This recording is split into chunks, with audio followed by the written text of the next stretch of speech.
Magandang hapon po sa ating lahat. Tayo po ay magpapasimula na ng ating gawain. Tayo po ay manalangin. Lord, maraming salamat po at muli ay tinipon mo kami sa tahanan ni Ate Lenny na siya po ay nasa mabuting kalagayan at kami po ay mag-aaral ng iyong mga salita.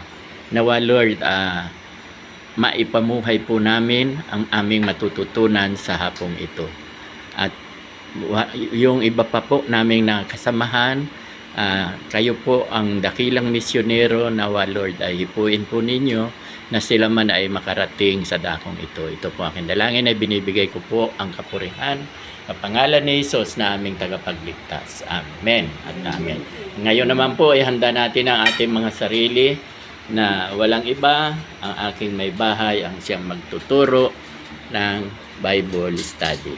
Sige, Ate Lil, pangunahan po ninyo. Okay, magandang hapon po sa ating lahat. Ano ang sabi ng Bible? 2 o 3 na nagkakatipon sa kanyang pangalan. Nasaan daw si Jesus? Kalagitnaan. Nasa kalagitnaan natin. Yung huli nating pag-aaral ay tungkol sa darating na wakas. Na? So, ano ang mangyayari sa mga maiiwan? Mga pupunta sa impyerno. No? Bagamat totoo, dahil dadagitin na nga ang mga binanal, tayo yun, mga binanal, no? Pero ang maiiwan, for the meantime, sila ay, anong mangyayari sila? Maghihirap. Iba yung paghihirap ang kanilang. Haharap sa mga gobernador. Oo. Bayang hirap ang mararanasan, hindi sila makakabili dahil yun na ang oras ng pagtatak.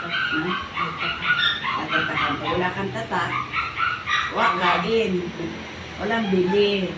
Kung may pasusuhin, ito makakabiling gatas. Dahil walang tatak. Wala ka. Hindi ka pwede magtrabaho.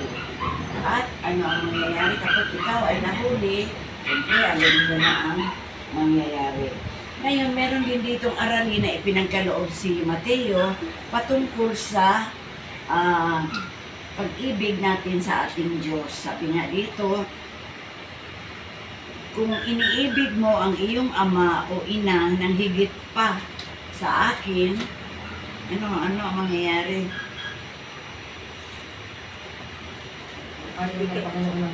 Ayaw ng Panginoon ng ganoon, no?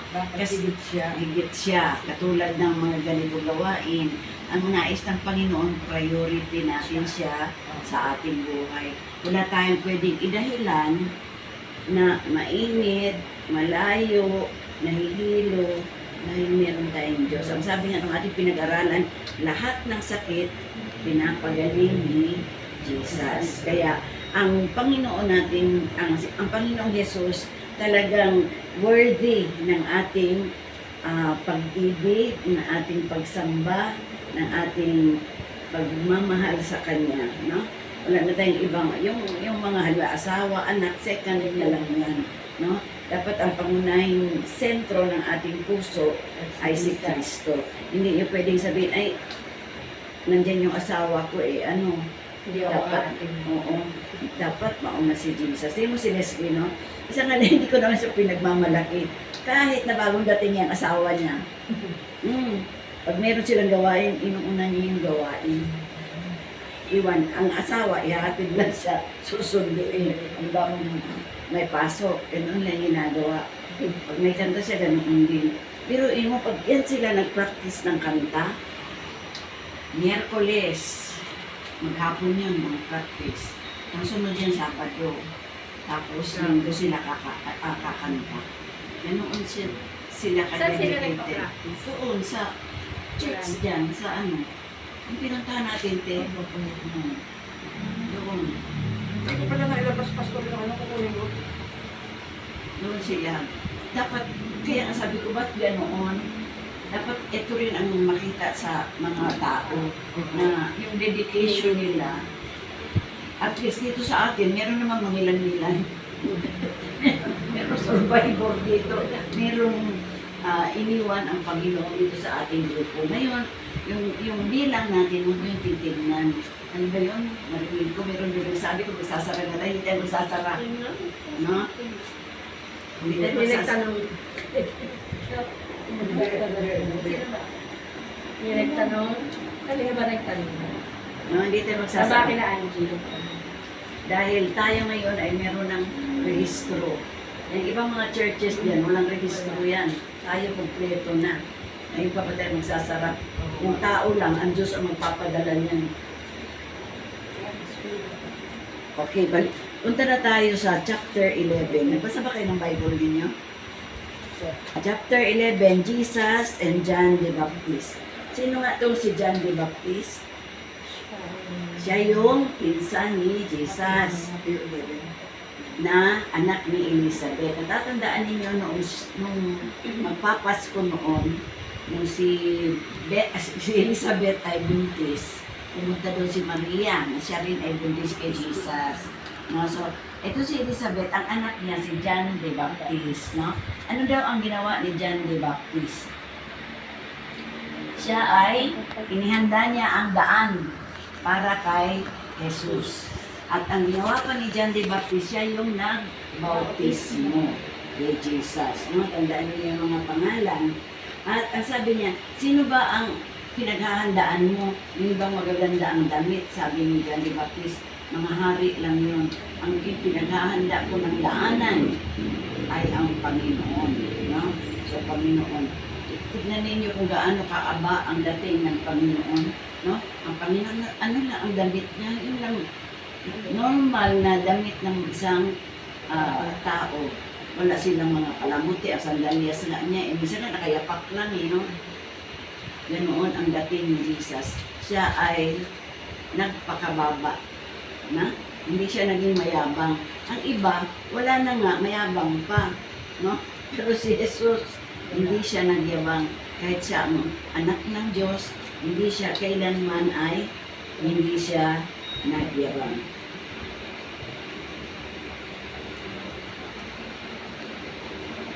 Tapos, pakibasa yung 11, chapter 11 hanggang sumusunod.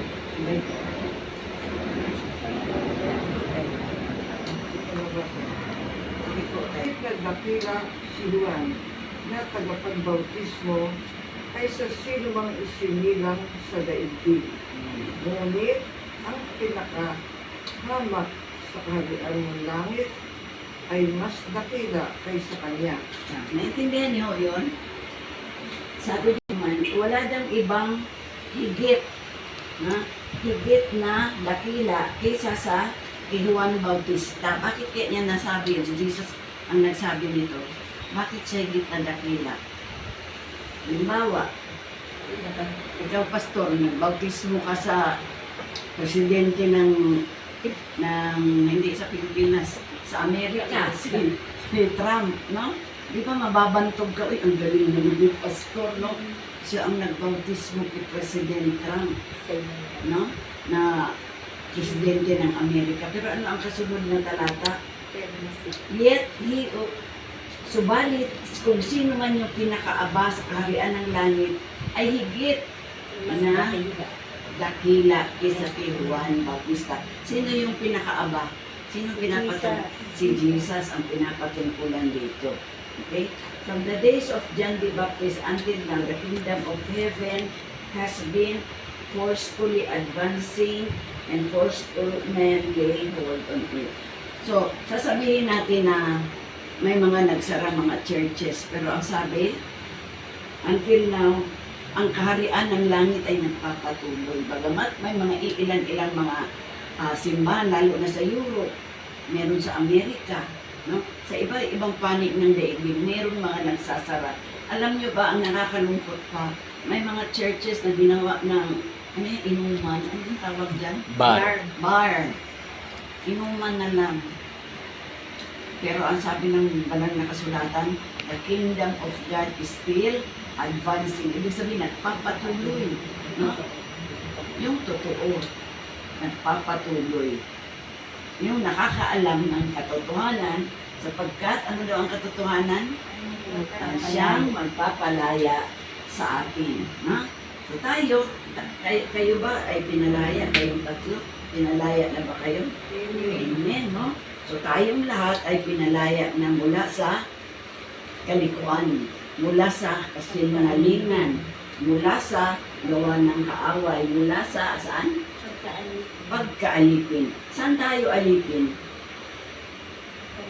Sa kasalanan. Na? Ang una-unang inaatake ng pagkaalipin ay alin? Ang ating isip. Sapagkat yan nabubuo yung mga plano natin masasama. No? Totoo yan. Pero kung meron kang Diyos, kahit na katukin ng ng demonyo yung isipan natin, kasi siya, hindi naman niya nababasa ang ating isip. Papakita ng Hindi yung sinasabuyan lang niya tayo ng masasamang kaisipan. Ngayon, nasa sa atin na, kung yan ay mabububang masama. Pero pag sinabi natin, in Jesus' name, wala na, mawawala na yun sa ating isipan. Katulad lang niyang natatakot tayo o nangangamba tayo. Natural yan. Dahil tayo ay tao. No? Mayroon tayong emosyon. Pero hindi dapat yan mangibabaw sa ating buhay. Ano ang dapat mangibabaw? Na meron tayong Diyos na makapangyarihan sa lahat. No? So yung mga takot na yan, yung mga kaabalahan na yan, sakit. Tandaan natin mga kapatid, lahat ng sakit, nagaling ni Jesus. Ayon dito sa ating binasa, lahat ng sakit. Kaya pag meron tayong nararamdaman in Jesus' name, no? Tapos uminom tayo ng gamot. Tamang magpa-doktor din. Pero natin katakutan ng sakit. Yan, kayang-kaya yan ni Jesus gamutin. Wala pang sakit na natala na hindi niya ginamot. Ay yung mga 12 years na dinugo Ha? Hilipo lang. Diba? Oh. Dahil sa pananampalataya. Dahil sa pananampalataya. Kaya ano ang dapat ma-develop sa atin bilang mga anak ng Diyos? Yung pananampalataya natin. Lalo natin pagtibayin ang ating pananampalataya sa ating Panginoong Jesucristo. Okay. Sa 20, basa nga. Pata ni Jesus, ang mga bayang nakasaksi sa maraming timalang ginawa niya roon, sapagkat hindi sila nagsisisit tumalikod sa kanilang mga kasalanan. Sinabi niya, kawawa kayo, mga taga-Corazin, kawawa kayo, mga taga-Bethsaida, sapagkat kung sa Tiro at Sidon ginawa ang mga himalang ginawa sa inyo, matagal na sanang nagdamit ng sako at naupo sa abo ang mga taga-roon bilang tanda ng kanilang pagsisisi. Ngunit sinasabi ko sa inyo, sa araw ng paghuhukom ay mas kahabagan pa ang mga taga-Tiro at taga-Sidon kaysa sa inyo. At kayong mga taga-Capernaum, nais pala ninyong itaas ang inyong sarili hanggang langit. Ibabagsak kayo hanggang sa daigdig ng mga patay. Sapagkat kung sa Doma ginawa ang mga himalang ginawa sa inyo, sana'y nananatili pa ang bayang iyon magpahanggang ngayon. Ngunit sinasabi ko sa inyo, mas kahabagan pa ang mga taga-Sodoma kaysa sa inyo sa araw ng paghuhukom. Okay. So ano daw ang sabi? Kawawa kayo na nakasaksi ng mga mirakulo, yung mga pagpapagaling, no? Pagpapakain, pagpapagaling doon sa mga nuno, yung nakakita yung mga bulag, na? Kawawa kayo. Dahil gusto lang ninyo yung mga ganyang eksena, no? Pero ang inyong puso ay punong-puno ng kasalanan, na? Punong-puno. Gusto lang ninyo yung mapakain kayo, no? Meron pa dito, sabi dito, kung talagang kayo ay nagsisisi, dapat nagsuot na kayo ng sako at umupo kayo doon sa abo. Ganun ang paraan nila pag sila ay nagsisisi. Nagtitiis ka. Oo, nagsusuot sila ng sako at umupo doon sa abo. But I tell you, sabi niya, it will be more bearable for Tyre and Sidon on the day of judgment than for you. Tapos meron pa dito, si Capernaum, ito na yung mayayabang. No? Sabi niya, ikaw naman Capernaum, gusto mo taas mo masyado ang sarili mo langit. No? Ano ang sabi niya, ibabagsak kita. No? O sino ang mga mayayabang na gusto wala naman, napakahambog. Gusto hanggang doon sa sa langit ay ipaghambog, wala naman. Na? Ano ang sabi ng Diyos? No, we will go down to the depths. Hanggang kailaliman pala ibabagsak ng Hindi niya Diyos. mapatay. No? Kaya mag-ingat tayo mga kapatid, huwag tayo magyabang dahil galit ang Diyos sa mga mayayabang. No? Hindi lang tayo babagsak dyan sa simento, doon sa kailaliman. Daigdig ng mga patay. Okay? Kasi musunod ka rin ng Jesus, Ama, ay Panginoong langit at lupa. Salamat sa iyo dahil nilibin mo ang mga bagay na ito sa mga marunong at magagaling at pinapakita mo naman sa mga wala pang masyadong alam. Opo, Ama, dahil ito ang gusto mo nangyari. Inigay na sa akin ng Ama ko ang lahat ng bagay. Walang nakakakilala sa anak except ang Ama, at walang nakakakilala sa anak kundi ang anak. At ang mga pinili ng anak para ipakilala siya sa kanila. Lumapit kayo sa akin ang lahat na napapagod at may mabibigat ng basanin at bibigyan ko kayo ng pahinga. Basanin ninyo ang aking pangatok at matuto kayo sa akin dahil ako ay maamin at may magamang loob. Mapapagkita ko ng kaginhawaan sa akin dahil madaling dalhin ang pangatok ko at magaan ang basanin ninyo ko sa inyo. Rachel. Ano ang sabi dito?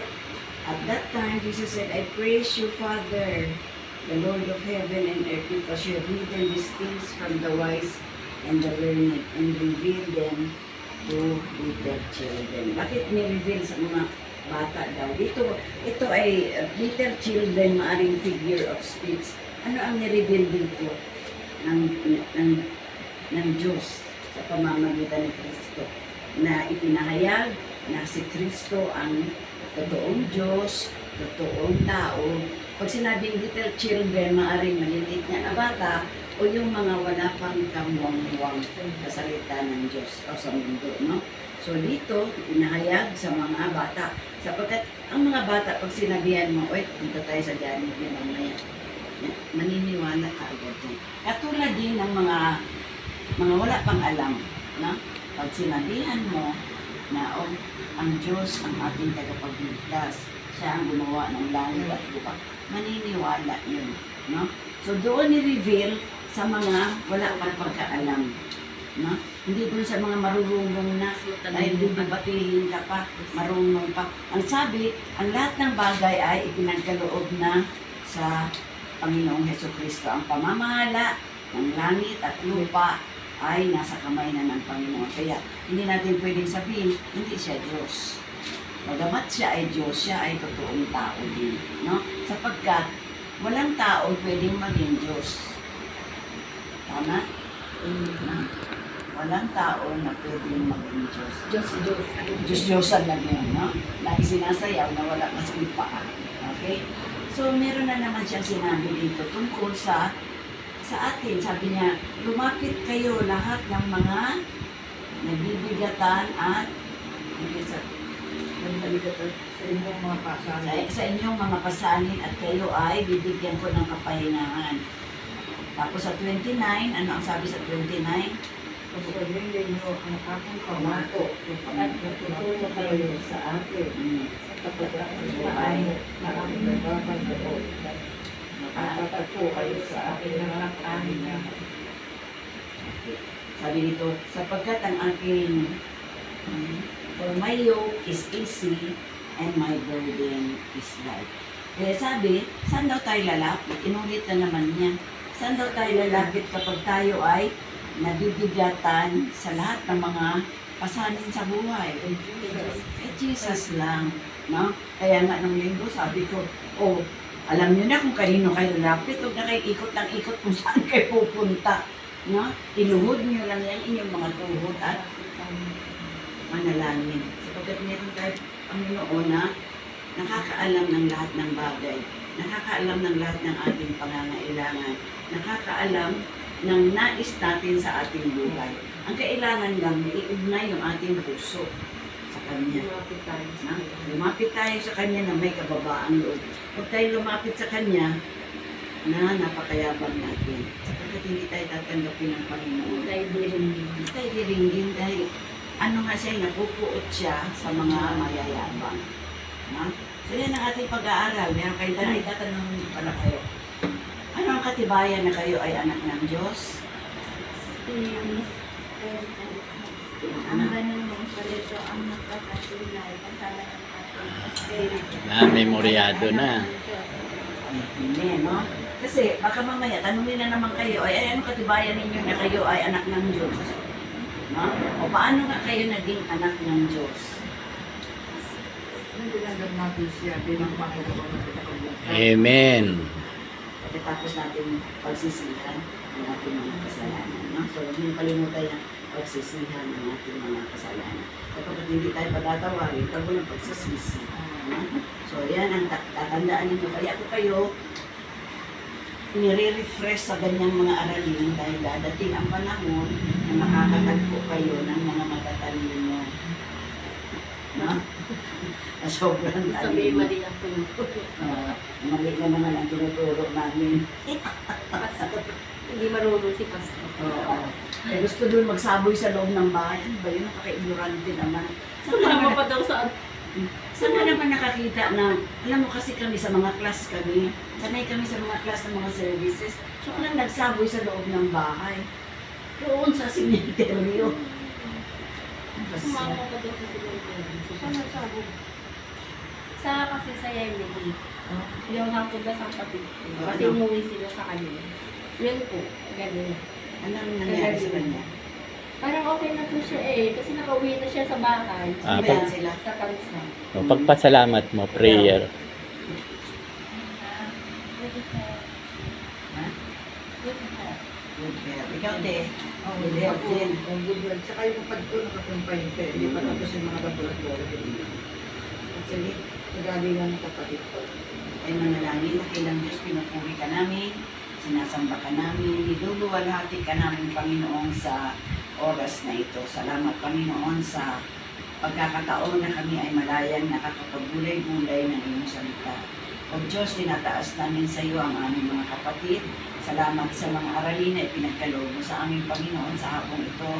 Tunay na ikaw ang dapat namin maitaas, Panginoon, hindi ang aming mga sarili, hindi kung sino pa man. At ikaw dapat, Panginoon, ang priority ng aming buhay sapagkat wala kami maipagkakaloob sa iyo, Panginoon. Sapagkat ang lahat ng bagay ay iyo, Panginoon. Kaya ang aming naipagkakaloob na lamang ay ang aming presensya, ang aming oras, lalo't higit ang aming mga puso. I-bless mo po kami, Panginoon, sa hapon ito. At patuloy namin tinataas, Panginoon, ang mga kapatid kong ito na may mga kahilingan.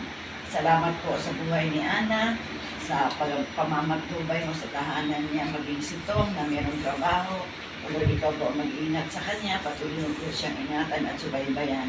Maging ang kapatid ni Ana, Panginoon, alam ko na kayo po, O Diyos, ang nagbibigay ng kagalingan sa lahat ng uri ng sakit, Panginoon. At sa hapong ito, tinataas namin sa iyo ang kapatid ni Ana. Lord Jesus, iyo pumipuri ng kanyang ulo, mula ulo hanggang talampakan. At ipagkaloob mo po, Panginoon, ang iyong ang kagalingan, Panginoon. I-release mo po sa katawan ng kapatid ni Ana. At nang maranasan niya, O Diyos, ang miracle mo, Panginoon, ng pagpapagaling. Thank you po, Panginoon. Ganon din sa buhay ni Ate Lenny at saka ni Ate Lisa, Lord Jesus, ang nais po nila at kaibigan ay good health po, Panginoon. Lalo na ngayon, Panginoon, na napakainit ng panahon. O Lord, ingatan po si Ate Lenny. Ikaw pa ang patuloy na magsubaybay sa kanya. Salamat sa buhay niya, Panginoon, na bagamat siya ay may edad na, subalit ang kagalakan ng paglilingkod sa iyo ay nasa kanyang puso. Naitanin mo na niya ito, Panginoon, sa pinakamatabang bahagi ng kanyang puso, Panginoon, at patuloy siyang nagagalak na naglilingkod sa iyo. Ang kanya pong kahilingan pa, Panginoon, ay pagkalooban mo po ng kagalingan ng kanyang kapatid na si Oscar na nasa ospital na hindi pa na-opera. Ikaw po, Panginoon, ang siyang bumangot sa kanya. Gamitin mo po ang mga doktor, Panginoon, at loobin mo, Panginoon, ang kagalingan ang ipagkaloob mo sa kapatid ni Ate Lenny sa lalong madaling panahon, O Diyos. Ganon din po ang dalangin namin, Panginoon, na iyo pong supply ang lahat ng pangangailangan nila, Panginoon, sa panahon ng kanyang hospitalization. Ganon din po, dakilang Diyos, salamat po sa buhay ni Ate Lisa, na Panginoon, patuloy pong ingatan ang kanyang mga anak. Lalo na siya, Panginoon, na naghahanap buhay, nag-iisa lang, Panginoon, na nanay at tatay. Salamat, Panginoon, sa kanyang buhay na bagamat siya ay busy, subalit ang panahon niya para sa iyo, Panginoon, ay priority. Salamat po, Diyos, na hindi mo iniwawasi sa kanyang isipan ang kanyang pag-ibig sa iyo at ang iyong kadakilaan sa buhay niya at ang iyong pagpapagaling, ang iyong pag-iingat, ang siyang nararanasan niya sa kanyang buhay. Nawa ay patuloy po siyang ingatan at subaybayan. Ganoon din ang aking mga kapatid na to. At yung mga wala dito, Panginoon, ng mga kasamahan namin, ikaw po patuloy na magpaalaala sa kanila, Panginoon, na mayroong gawain nakatakda sa ganitong oras, sa ganitong petsa, Panginoon. Nawa ay patuloy po. Din po silang paalalahanan, Panginoon, subaybayan at ingatan sa kanilang buhay. At sa araw ng linggo, Panginoon, dalangin ko po na idako mo po ang bawat isa, Panginoon, sa pananambangan upang maranasan namin, Panginoon, ang iyong pagpapala sa bawat isa sa amin at sa amin din mag-asawa, Panginoon. Ang dalangin po namin, Panginoon, ay patuloy mo po kami biyayaan ng malakas na pangangatawan, layuan po kami sa anumang sakit, at patuloy mo ko ang patatagin sa aming pananampalataya at paglilingkod sa iyo. Salamat din sa buhay ng aking mga anak na si Leslie at si Mark, na patuloy na naglilingkod sa iyo sa pamamagitan ng pag-offer nila ng kanilang garahe, Panginoon, upang doon kami makapanambahan. O Lord Jesus, nililuwalhati ka namin sa pamamagitan ng aming mga panalangin na ito. Nawa, Panginoon, nakarating sa iyo ang aming mga daing, ang aming mga petitions, Panginoon. At nawa, O Diyos, ipahayag mo sa amin, Panginoon, kung ano ang dapat namin gawin sa aming buhay sa ganitong mga pagkakataon. At sa oras na ito, pinagpapasalamat din namin ang lugar na ito na in-offer din ni Ate Lenny upang dito kami makapag-aral ng iyong mga salita. Pagpalain mo rin po, Panginoon, ang mga anak ni Ate Lenny, naging si Cynthia, Panginoon, na nandyan sa kanilang sa loob ng kanilang tahanan, maging si Dong, Panginoon, biyayaan mo rin po siya ng malakas na pangangatawan, maglilid siya masyado na intindihan ng mga aralin, subalit alam ko, Panginoon, ikaw ang nakakatagos ng laman ng kanyang puso at alam ko, O Diyos, ikaw ang nakaluklok sa puso nila. Ito po ang aming sama-samang pananalangin sa tamang pangalan ni Kristo Jesus. Amen. Amen.